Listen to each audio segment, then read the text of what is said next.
Our next guest is music royalty. Sir Cliff Richard has released 100 albums in a career spanning more than 50 years. It's amazing, isn't it? The 73-year-old British icon is still as popular as ever, with his latest album cracking the top 10 in the Australian music charts this very week. He's still at the top of his game. Sir Cliff is adored by the public and has friends in high places. No, I don't have a tattoo. I've never really fancied machinery, and if you're lucky, it also looks good. And therefore, I never felt like tattooing, because I thought that's going to be with me forever, and when I get to be 90, I may not. I wish I couldn't have done it. So I've stayed clear of it, really. What are your other vices? Come on, fess up. I'm not going to talk about vices. I'm not sure. And if I did have a vice, I certainly wouldn't make it public. This could get you a headline, though. You've been after the trouble for so long. We could create it for you. Well, who needs headlines if after 56 years I can still get an album in the Australian top 10? Yeah. Exactly. And it just goes to show what great taste the Australians have. Yeah.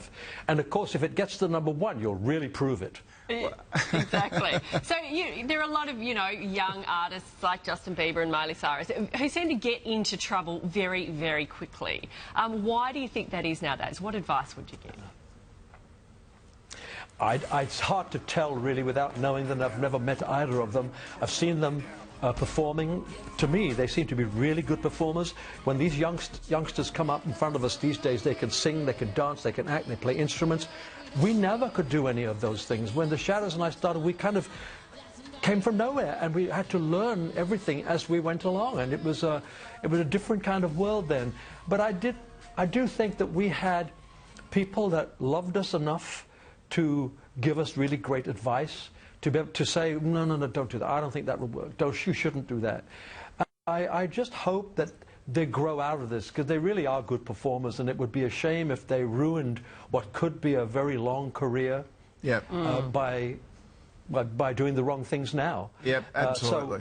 So, maybe they just got to get someone around them that will advise them and say, no, this is not good for you to do. Yeah. So when are you coming back to Australia? First time 1961. When are you coming back? In particular, can we lock you in for a Sunrise performance?